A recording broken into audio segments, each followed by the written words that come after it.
Digital Congo FM. La radio Digital Congo vous propose l'émission Limitless, produit par True Africa.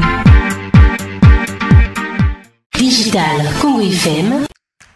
Bonjour, c'est Claude Grunitzky et je vous présente Limitless. Limitless est un podcast produit par True Africa qui pose les questions qui comptent pour l'Afrique. Nous cherchons des solutions africaines aux problèmes africains. Dans chaque épisode, nous posons à 3 invités une question qui compte pour les Africains. Et, sans surprise, ils ne sont pas toujours d'accord. Dans cet épisode, nous parlons des femmes et de la politique. Tout d'abord, nous avons 54 pays en Afrique. Combien de femmes présidentes avons-nous ? Sérieusement, même pas 5. C'est dégoûtant. Ce qu'ils font, c'est monter les femmes les unes contre les autres. Allez, vas-y ma fille. Vous avez tout ce qu'il faut pour imposer votre existence dans l'esprit du monde. L'Afrique réussit relativement bien à faire accéder les femmes à des postes de direction politique. Le Rwanda, l'Afrique du Sud, le Sénégal et l'Éthiopie, ces pays sont en tête du monde en termes des femmes parlementaires. Mais ce n'est pas le cas sur tout le continent. Il y a encore très peu de femmes chefs d'État. La docteure Oby Ezekwesili sait ce qu'il faut pour être une femme au pouvoir. Ma première invitée est diplômée de l'université de Harvard, ancienne ministre de l'Éducation du gouvernement nigérian et ancienne vice-présidente de la Banque mondiale chargée de la région Afrique. Je l'admire pour une chose en particulier. Elle a participé au lancement du mouvement Bring Back Our Girls après l'enlèvement des filles de Chibok. J'ai tout de suite demandé à la Dr Oby comment nous pouvons amener plus de femmes aux postes décisionnels en politique. Le leadership politique, ce n'est pas simplement un progrès personnel pour les gens. Vous venez d'évoquer mes amis qui ont réussi, donc on pourrait croire que c'est vivre pour soi-même. Mais alors, quel genre de vie ce serait ? Je n'ai jamais conçu un parcours des emplois que je veux faire dans la vie. En fait, j'ai simplement dit, j'ai un but que je dois accomplir. Je voyais ma vie comme une série de missions. Tout le monde peut faire un travail, mais ce n'est pas tout le monde qui peut avoir un but. Donc le but de mon être est de tout donner pour voir plus d'enfants de pauvres qui développent leur potentiel. Je veux voir les femmes qui sont moins productives devenir si productives qu'elles peuvent changer les communautés. Je veux que les filles se regardent et disent « il n'y a pas de barrière ». Il n'y a rien qui m'empêche d'atteindre un poste de direction parce que le leadership est neutre du point de vue du genre. On ne naît pas leader. Il y a des barrières qui sont conditionnées dans l'esprit de la société pour percevoir les femmes comme n'étant pas assez bonnes pour diriger. Mais je veux regarder la jeune femme africaine et lui dire, ou même la femme, n'importe quelle femme, n'importe où dans le monde et lui dire « allez, vas-y ma fille ». Vous avez tout ce qu'il faut pour imposer votre existence dans l'esprit du monde. Et la seule voie que je connaisse est celle du service. La Dr Oby m'a confié des conseils spécifiques pour toutes ces femmes pour qui elle est un modèle. Le conseil est donc le suivant. À n'importe quel niveau, quel que soit le niveau où vous êtes en ce moment, n'en faites pas une affaire personnelle. Servez juste. Nous avons aussi parlé du mouvement Bring Back Our Girls, qui a fait couler beaucoup d'encre il y a quelques années. J'ai voulu savoir comment elle a réussi à donner à ce mouvement un écho mondial, dont parlent même des personnalités comme Michelle Obama. Je pense qu'en faisant en sorte que les filles ne soient pas seulement un autre sujet d'actualité, les gens peuvent s'identifier à elles. Ils veulent faire passer le mot « ramener nos filles ». Ce n'était pas de ramener les filles, c'était nos filles. Tout le monde a immédiatement ressenti un sentiment d'affinité. Et c'était facile d'établir un lien en faisant de ces filles les êtres humains qu'elles sont. Notre deuxième invitée est Busisiwe Seabe. Elle était l'une des dirigeantes des manifestations étudiantes Fees Must Fall en 2015. Elle avait 20 ans et fréquentait à l'époque l'université Wits de Johannesburg. Fees Must Fall était une campagne visant à stopper l'augmentation des frais de scolarité. Cette campagne est devenue un énorme mouvement politique. Busisiwe travaille maintenant à l'Assemblée législative provinciale du Gauteng à Johannesburg. Je lui ai demandé comment nous pouvons faire entrer plus de jeunes femmes africaines en politique. C'est une question très intéressante. Et je pense que c'est une question qui revient souvent. Et je pense que pour moi, il s'agirait d'encadrer ou de créer ou encore d'encourager les jeunes filles et les femmes à devenir des leaders d'elles-mêmes plus que des leaders de la société ou d'autres individus. Il s'agirait donc d'apprendre aux jeunes filles à se défendre, à prendre la parole pour s'exprimer. Et comme vous le savez, lorsque la Miss Univers sud-africaine dit de prendre de la place, ce n'est pas quelque chose qui s'enseigne. Ce n'est pas quelque chose qui est raconté en Afrique du Sud dans une large mesure. En tant que jeune fille, on nous apprend que c'est pour soutenir. En tant que jeune fille, on nous apprend que notre place est à côté d'un homme et c'est pour soutenir un homme. Le rôle de la femme noire en Afrique du Sud est d'accommoder les gens. C'est d'accommoder le patriarcat, c'est d'accommoder le sexisme. C'est accueillir le capitalisme, c'est aussi accueillir l'exploitation. Donc je pense que pour moi, ce qui devient très important, c'est de s'assurer avant tout que toutes les jeunes filles noires aient accès à l'éducation. Et c'est important en Afrique du Sud et en Afrique en tant que continent, parce que nos taux d'alphabétisation sont épouvantables. Et je pense que cela en dit long, non seulement sur l'accès, mais aussi sur le contenu.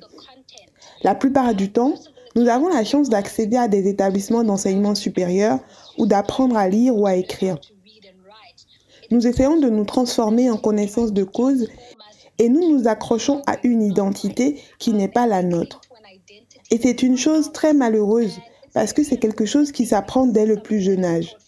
Vous le voyez quand vous regardez le genre de jouets avec lesquels les enfants jouent. Malibu Barbie aux cheveux blonds et les yeux bleus, par opposition à jouer avec la poupée Zosie, avec un afro et des yeux marrons.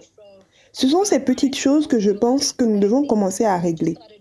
La politique est dans tout ce que nous faisons, en commençant par la nourriture que nous mangeons, les vêtements que nous portons.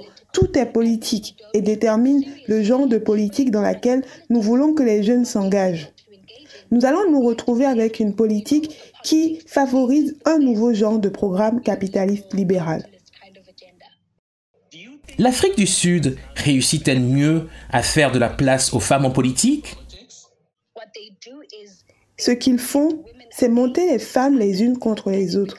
Et cela devient une course pour déterminer la plus apte parmi les femmes capables de monter à des postes spécifiques. Et c'est là que des choses vont tirer vers le bas. C'est là que vous voyez beaucoup de femmes dire qu'elles préféreraient diriger un groupe d'hommes plutôt qu'un groupe de femmes, parce que nous avons été conditionnés en tant que femmes en Afrique du Sud à nous battre les unes contre les autres et à nous battre pour un minimum de ressources, pour lutter pour des espaces marginaux, pour des crimes de marque, au lieu d'aller directement défier nos homologues masculins pour ce que nous savons. Nous méritons et nous sommes qualifiés. Je ne pense pas qu'en Afrique du Sud, les femmes aient confiance dans le leadership d'autres femmes. Et je pense que c'est plus non seulement une chose sociétale, mais c'est aussi un conditionnement éducatif. Et c'est aussi basé sur l'expérience. Nous n'avons pas connu de femmes à des postes de pouvoir qui ont transformé nos sociétés et nos communautés. Notre dernière invitée est Noella Kosaris Musunga. Elle est congolaise, mais a grandi en Europe où elle a travaillé en tant que mannequin. Elle a une autre passion, ce qui fait d'elle l'un des acteurs du changement les plus puissants et les plus pragmatiques du continent. Tout a commencé à l'âge de 18 ans, lorsqu'elle est revenue au Congo pour rencontrer sa mère. Là, elle a été témoin de la pauvreté et du manque d'opportunités pour les femmes. En 2007, elle a créé Malaika, une école rurale en République démocratique du Congo. Elle scolarise aujourd'hui plus de 400 filles. Elle m'a expliqué comment elle maintient les filles à l'école dans un pays où 7 millions d'enfants ne vont pas à l'école. Tout d'abord, nous avons 54 pays en Afrique. Combien de femmes présidentes avons-nous? Sérieusement, même pas 5. C'est dégoûtant. Vous savez, je pense que le futur, c'est la femme. Nous devons avoir plus de femmes au pouvoir et dans des rôles très importants. Nous devons les préparer, les éduquer, leur enseigner les compétences de leadership. Nous devons les préparer, les éduquer, leur apprendre à diriger, leur donner des responsabilités, les inspirer pour qu'elles s'approprient leur présent, leur avenir. Et comme je l'ai dit, Malaika est une école de leadership. Nos filles participent aux scouts. Elles ont leur propre organisme gouvernemental. Malaika encourage spécifiquement ses étudiantes à assumer des rôles de leadership. Alors j'ai voulu comprendre comment et pourquoi. L'équipe de Malaika sur le terrain est composée d'hommes et de femmes congolais. Nous avons un certain nombre de femmes qui occupent des postes de direction chez Malaika et qui sont des leaders extrêmement compétentes et capables. Elles s'adaptent elles-mêmes et sont des leaders qui sont futés, car en Afrique, il faut être futé, rusé. L'une des clés pour aider les femmes à assumer un rôle de leader est de bien les former, d'avoir des femmes à des postes de direction dès le départ, de créer une culture qui reconnaisse le leadership des femmes. Encore une fois, l'éducation des communautés est essentielle lorsqu'il peut y avoir des barrières à l'acceptation des femmes à des postes de direction en raison de croyances culturelles de longue date. Notre responsable de pays, Sarah, est une femme. Elle parle français et anglais. C'est une vraie leader. Nos étudiants et notre communauté peuvent donc vraiment l'admirer et beaucoup d'entre eux veulent devenir comme elle. Vous savez, c'était très difficile au début de trouver une femme professeure. Alors j'ai voulu comprendre comment et pourquoi. Parce que c'était... Vous devez imaginer qu'il y a 15 ans, une femme était souvent à la maison et s'occupait de sa famille. Et de la même manière, c'était quelque chose de très innovant d'être enseignante. Et un autre point important, c'est qu'elles veulent aller travailler dans un environnement sûr et de qualité et où il y a des toilettes et des installations sanitaires. Les femmes sont très fortes et font face à de nombreux défis, mais c'est encore très rare de les voir s'engager en politique. J'ai donc demandé à Noëlla si c'est un élément qu'elle encourage dans son école ou si elle se concentre uniquement sur l'éducation en restant bien en dehors de la politique. Non, nous restons en dehors de la politique.